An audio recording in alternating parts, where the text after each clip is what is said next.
I never thought I would be the kind of woman to sit down and confess my life to strangers, but here I am.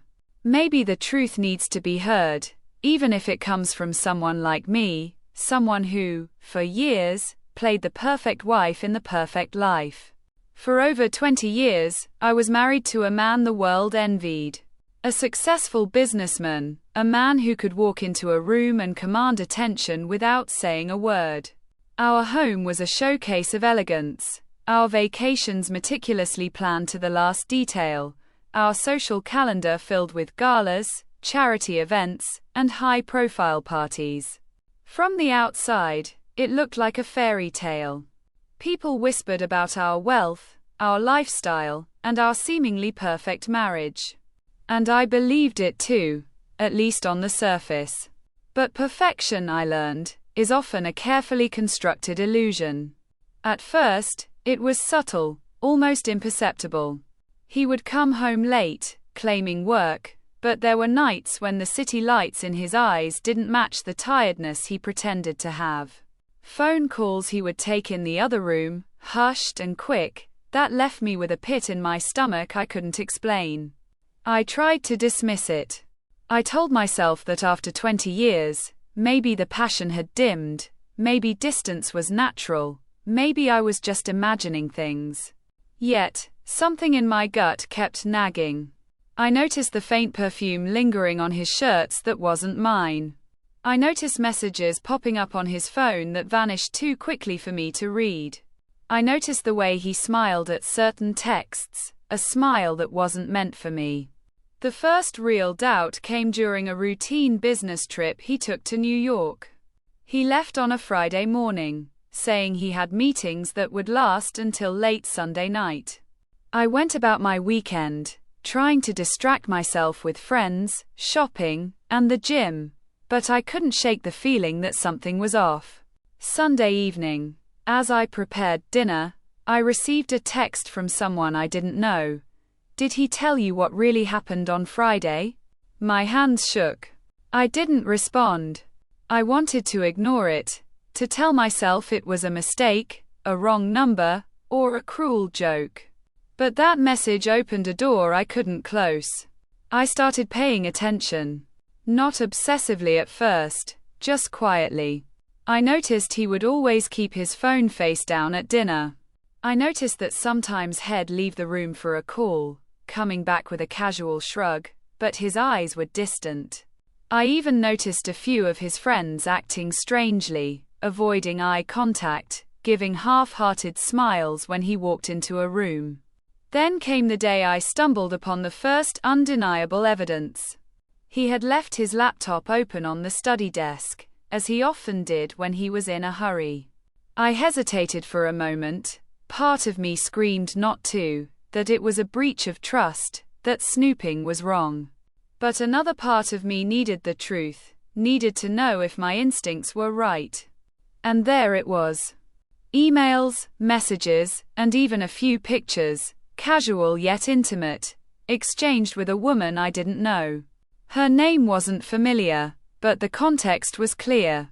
The man I had loved, trusted, and built a life with was seeing someone else. I felt something I hadn't anticipated. Anger, yes, but also a strange mixture of relief and validation. My doubts weren't paranoia, they were real. The truth, though painful, confirmed the whispers my gut had been sending me for months. I sat there, staring at the screen, my mind racing. How long had this been going on? Months? Years? And why did he think he could hide it from me? From the life we had built together? It wasn't just the act itself that hurt, it was the betrayal of trust, the deception, the subtle lies that had piled up over time. Every late meeting, every business trip, every unexplained smile suddenly made sense. The perfect man I married was a stranger in my own home, and the life we shared was a carefully maintained facade.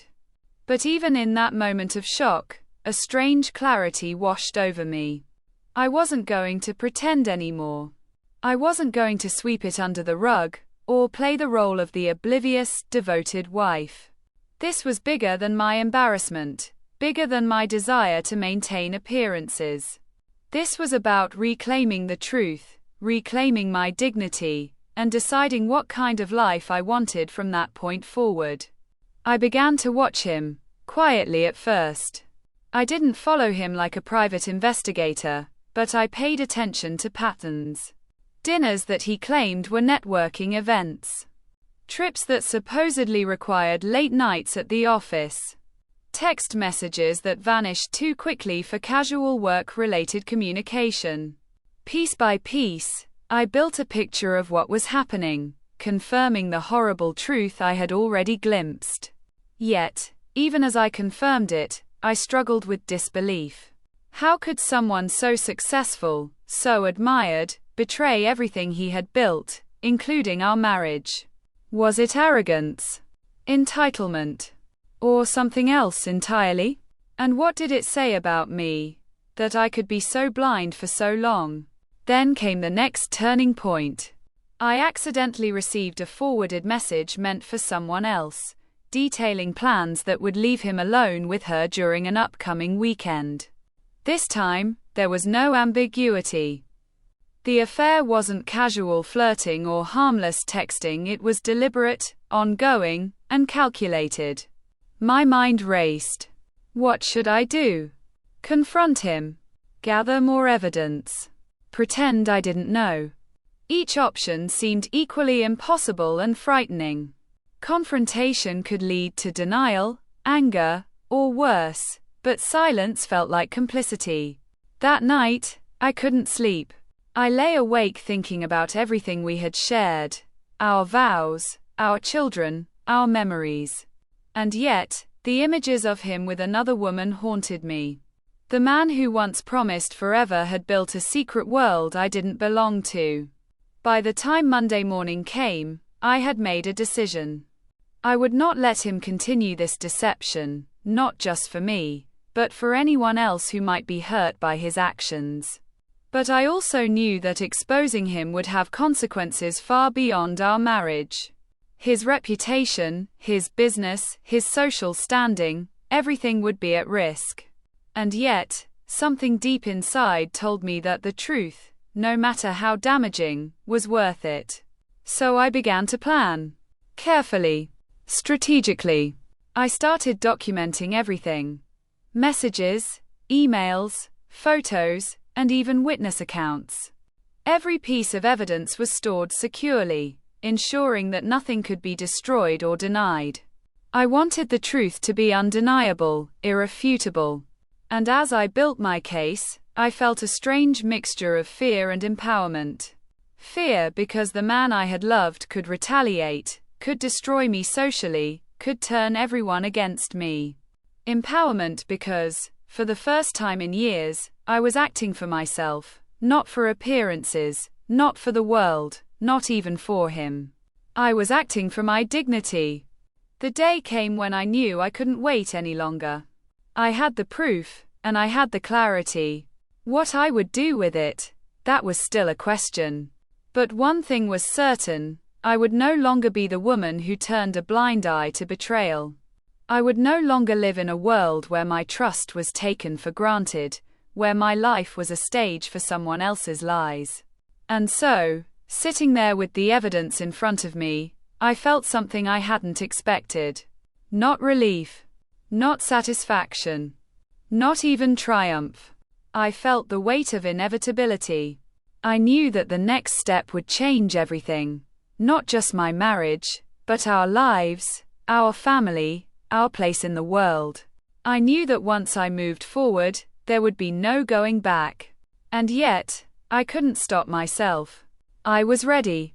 Because some truths, no matter how painful, demand to be seen. I thought finding the first proof would be the hardest part. I was wrong. The real challenge came after, when I realized that knowing the truth was one thing, but acting on it was an entirely different battle. For days, I wandered through a haze of anger, disbelief, and sorrow. My home, once a sanctuary, felt like a cage. Every familiar corner reminded me of his presence, of the life we had shared, of the lies I had unknowingly tolerated. And yet, with every passing moment, the anger grew sharper, more focused. I knew I couldn't remain passive. I began to plan meticulously. Every message, every email, every photograph became a piece of evidence in a puzzle that I was determined to solve completely. I created secure folders, double backups, even printed copies for situations where digital files could be destroyed. Every detail mattered. Every detail could become the difference between truth and doubt, between justice and silence. But gathering evidence was only part of the battle. The other part was controlling myself. Every day, I saw him, smiling politely at me as if nothing had changed. He would kiss me on the cheek, ask about my day, comment on trivial matters, and I had to mask the storm inside me. I learned to nod, to smile, to appear normal while planning the downfall of the man I had once loved. I started noticing patterns I had previously ignored. Certain weekends that were business trips were actually meetings with her. Phone calls he took in the other room were filled with laughter and whispered conversations. And then there were subtle giveaways, the scent of her perfume on his jacket, a lipstick mark on a scarf he claimed was new, and messages that disappeared faster than I could capture them. I reached out cautiously to people who might know. Friends, acquaintances, even colleagues. I didn't reveal everything, of course, just enough to gauge their reactions, to see if they had noticed the same anomalies.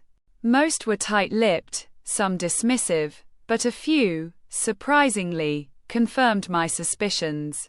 They had seen him, had heard rumors, had felt the shift in his behavior long before I did. The emotional toll was immense. I cried silently at night, fought back rage during the day, and wrestled with an overwhelming sense of betrayal. But along with the pain, there was clarity. I began to see the full picture, the years of deceit, the manipulation, the careful masking of a double life. And with clarity came a new resolve. I knew what had to happen next. The affair wasn't just a private betrayal anymore, it was a threat to everything I had built, everything I deserved. I couldn't allow him to continue this charade. I needed the world to see the truth. Planning the exposure was delicate. I had to be careful.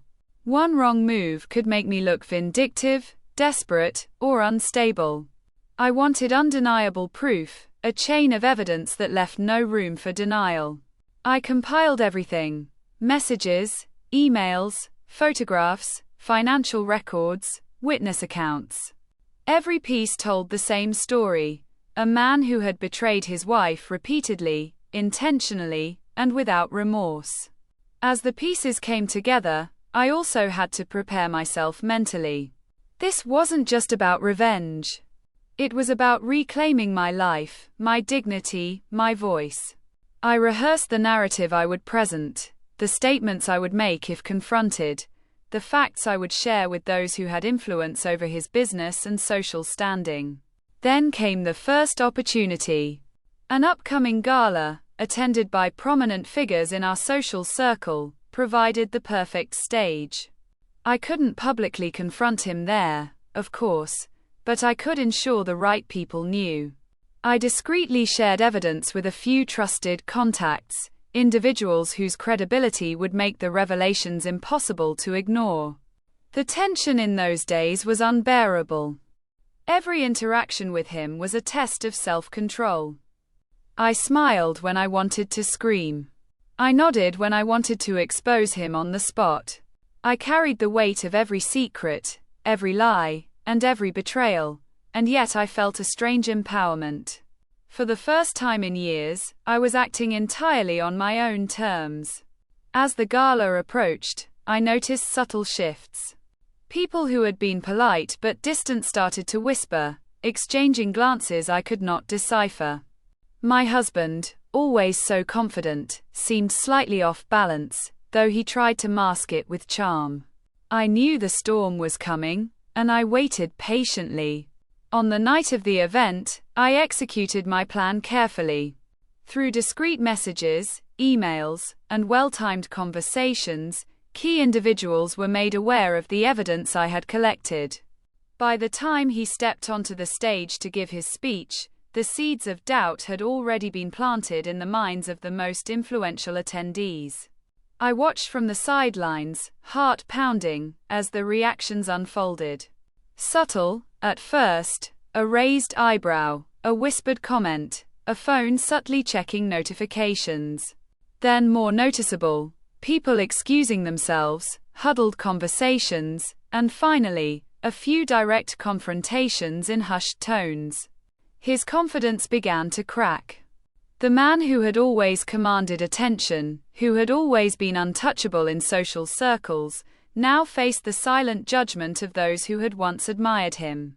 In the following days, the ripple effect intensified. Business associates began to question his integrity. Invitations were rescinded. Contracts were delayed or cancelled. The very empire he had built, partly on reputation and trust, began to show cracks. All the while, I remained meticulous, careful not to be seen as the instigator in the public eye, but always ensuring the truth was undeniable. Emotionally, it was exhausting. I felt a mix of vindication and guilt, power and sorrow. I had wanted justice, and I was seeing it unfold. But I also realized the magnitude of what I had unleashed. Lives would be affected, reputations altered, and relationships destroyed. I had become the arbiter of consequences, and it was a heavy responsibility to bear. Yet, even amid the chaos, I found clarity.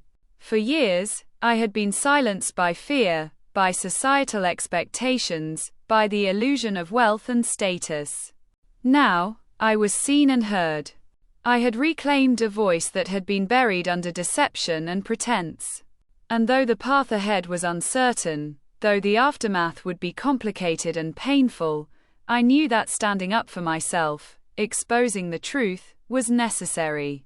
Every interaction, every conversation, every subtle shift in the social landscape reminded me that actions have consequences. I had chosen to act, and the consequences were unfolding exactly as they should. My husband's confidence eroded as quickly as mine had been, silently, steadily, inexorably. The man who had once seemed untouchable was now vulnerable, exposed, human in a way I had never seen before. And through it all, I grappled with one persistent question. Had I gone too far? Was I the villain in this story, or simply the person who refused to be deceived, silenced, and manipulated any longer? Only time would tell, but I no longer doubted my right to take a stand. The days turned into weeks, and the social fallout intensified. Emails reached me from business partners, from friends, from acquaintances, all acknowledging the truth I had revealed. Some were supportive, some cautiously curious, some clearly resentful of the disruption. I tried to navigate these responses with grace, knowing that every interaction could shape the narrative, could influence perception. And yet, amid all this, a strange sense of peace began to settle in. I was no longer a passive observer in my own life. I was an active participant, making choices, taking control, asserting my presence in a world that had once seemed dictated by others. The process was neither simple nor painless. Each revelation required careful timing, each disclosure measured to maximize impact while minimizing unnecessary damage. But as the days went on, I watched the effects take hold. Contracts that had seemed secure began to fall apart. Partnerships that had seemed unshakable wavered. My husband, once a figure of authority and admiration, was confronted with the consequences of his actions in ways he had never anticipated. And through it all, I reflected constantly on the nature of justice, the weight of truth, and the power of agency. I had chosen to act, fully aware of the risks, fully aware of the personal cost. Yet, in choosing to act, I reclaimed a part of myself that had been dormant for far too long. As the week drew to a close, I found myself standing alone in the quiet of my home, reflecting on the journey so far. The storm had begun, the truth had been set in motion, and the consequences were undeniable. But I felt a strange mix of exhaustion and exhilaration. I had faced the betrayal, confronted the deception, and acted decisively. And though the path ahead remained uncertain, I no longer felt powerless. I knew that exposing the affair was only the beginning. The next steps would test my resilience, my patience, and my judgment. But for the first time in years, I felt fully awake, fully present, and fully in control of my life. And that, I realized, was a power no deception could ever take from me. The days that followed were a blur, a whirlwind of revelations, confrontations, and whispers that spread like wildfire. What had started as a quiet, meticulous plan to uncover the truth had grown into something far larger than I had imagined. My husband's carefully curated image, the one that had shielded him from scrutiny for years, began to crumble piece by piece, and there was no stopping it. Business partners called me directly, some cautiously, some with barely concealed shock. "Is it true?" they asked, their voices tight with disbelief. I didn't have to answer at first, the evidence spoke for itself. Contracts that had seemed unshakable were suddenly questioned, meetings that had been scheduled for months were cancelled, and alliances that had felt secure began to falter. It wasn't only the business world that reacted. Friends, acquaintances, social circles, everyone who had once admired him now seemed to see him in a new light. A man who had commanded respect and attention with ease was now approached with suspicion, caution, and, in some cases, outright disdain. The power he had wielded for decades was slipping through his fingers, and there was nothing he could do to stop it. I watched all of this unfold with a mixture of satisfaction and unease. Satisfaction because the truth was finally out, because the man who had betrayed me could no longer hide behind wealth, charm, or influence. Unease because the consequences were massive, and I couldn't predict exactly how far the ripple would reach. This was not revenge in the petty sense, it was justice, or at least my version of it. But even justice can be complicated, messy, and morally ambiguous. There were moments when I questioned myself. Had I gone too far? Was this destruction of his reputation necessary, or was it excessive? The line between truth and punishment can be thin, and I found myself walking it carefully, even as events spiraled beyond my control. Yet, every time doubt crept in, I reminded myself why I had acted. This wasn't just about betrayal, it was about integrity, about refusing to be silenced, about asserting that my life, my dignity, and my voice mattered. For too long, I had been patient, accommodating, tolerant of behaviors that were unacceptable. Now, finally, I was seen and heard, and that alone felt transformative. The personal consequences were immediate. Friends took sides, some quietly supportive, others critical. Family members struggled to understand why I had chosen such a public path. Even my children, who had been shielded from the details, felt the tension in the air, sensing the upheaval in ways I couldn't fully explain. It was messy, painful, and necessary. My husband, of course, reacted predictably. At first, denial, then anger, then attempts to regain control. He confronted me at home, his voice low and dangerous. "Why are you doing this?" he demanded, the veneer of charm completely stripped away. I looked at him, calm but resolute, and answered simply, "Because you forced my hand. You betrayed me, our family, and our life." The truth needed to be seen. He tried to bargain, to manipulate, to charm, but it was too late. The world had already shifted beneath his feet. Every attempt to salvage his image only made the consequences more public, more undeniable. The man who had once been untouchable was now vulnerable, exposed in ways he had never imagined. And yet, Even as I witnessed his fall, I struggled with my own feelings. It would be easy to say that I was purely triumphant, that every action brought me satisfaction. But the reality was more complex. I felt a twinge of guilt, a sense of moral ambiguity. I was the one who had orchestrated the exposure, who had ensured that his reputation would never recover easily. Did that make me cruel? Or did it make me just? I also had to reckon with the public nature of what I had done. In the age of social media and relentless scrutiny, nothing could remain private. Articles circulated, gossip spread, and commentary ranged from support to outrage.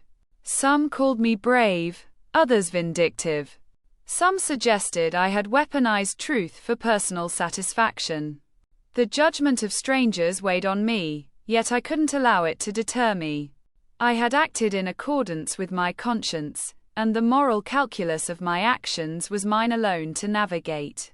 In the weeks that followed, the final pieces fell into place.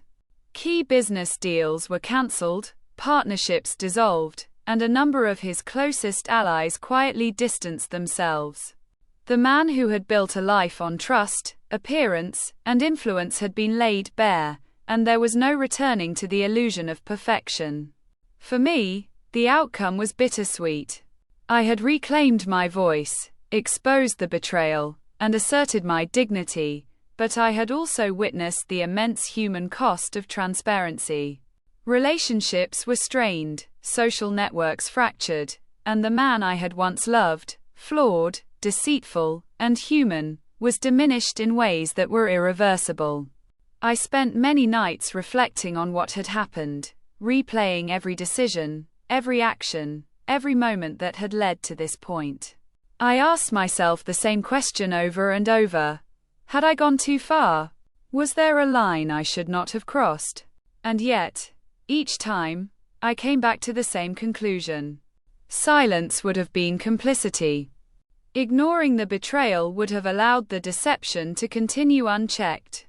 Acting, though painful and disruptive, was the only path that allowed me to reclaim control over my life and my truth.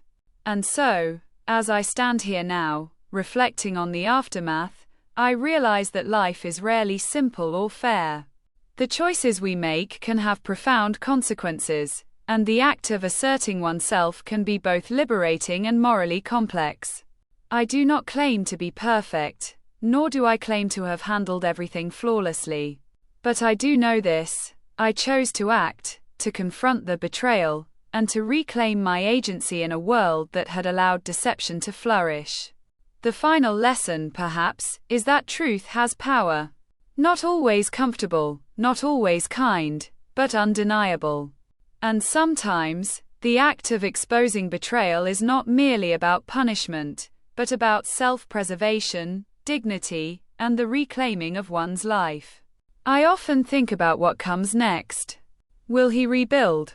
Will he recover the respect and influence he once had? Maybe. But that is no longer my concern.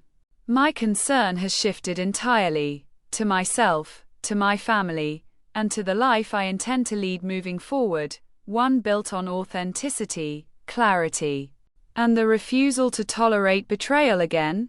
So, I ask myself, and perhaps I ask you too, did I go too far? Was I cruel for exposing the truth so publicly? Or was it the only way to reclaim my dignity, my voice, and my life?